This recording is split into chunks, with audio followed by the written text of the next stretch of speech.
माता के नरेंद्र मोदी जिंदाबाद नरेंद्र मोदी जिंदाबाद अमित शाह जिंदाबाद अमित शाह जिंदाबाद अमित शाह जिंदाबाद शर्मा जिंदाबाद दिलीप सुखिया जिंदाबाद दिलीप सुखिया जिंदाबाद नितिन नवीन जिंदाबाद नितिन नवीन जिंदाबाद बीजेपी जिंदाबाद बीजेपी जिंदाबाद बीजेपी जिंदाबाद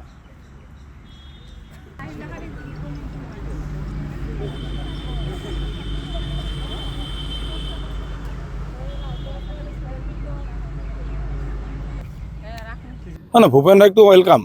ভূপেন ৰায়ক তেওঁ এজিপি দলৰ কেন্দ্ৰীয় সভা মানে সম্পাদক, তেওঁক আমি ৱেলকাম কৰিছোঁ। দলত আহক, অনলি ভূপেন ৰায় নহয়, গৌৰৱ গগৈও যদি আহে, লুৰিণজ্যোতি গগৈও যদি আহে, অখিল গগৈও যদি আহে, ৱেলকাম। কিন্তু তেওঁলোকে প্ৰাৰ্থিত্ব পাম বুলি যদি ইয়াত আহে তে ৰাজ্যিক আমি নেতৃত্বক অনুৰোধ জনাইছোঁ যে তেনেকৈ আহিলে পেৰাচুট লেণ্ডিঙৰ মানুহ আহিলে যাতে আমাক ইয়াত প্ৰাৰ্থিত্ব নিদিয়ে, আমাক নিৰাশ নকৰে। আমাৰ দলীয় মানুহখিনিক কৰ্মকৰ্তাখিনিক যাতে নিৰাশ নকৰে, সেইটোৰ কাৰণে আমি দলীয় ৰাজ্যিক পৰ্যায়ত কেন্দ্ৰীয় পৰ্যায়ত আমি অনুৰোধ কৰিছোঁ যাতে আমাক নিৰাশ নকৰে।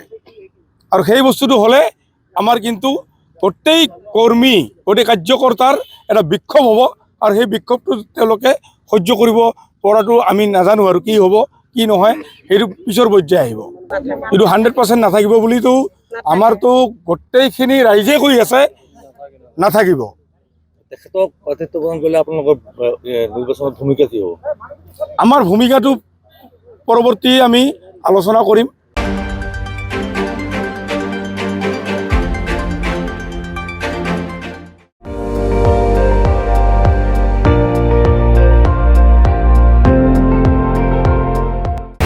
আপুনি চাই আছে ND24, সৰ্বশ্ৰেষ্ঠ নহয় সৰ্বোত্তমৰ দৌৰত।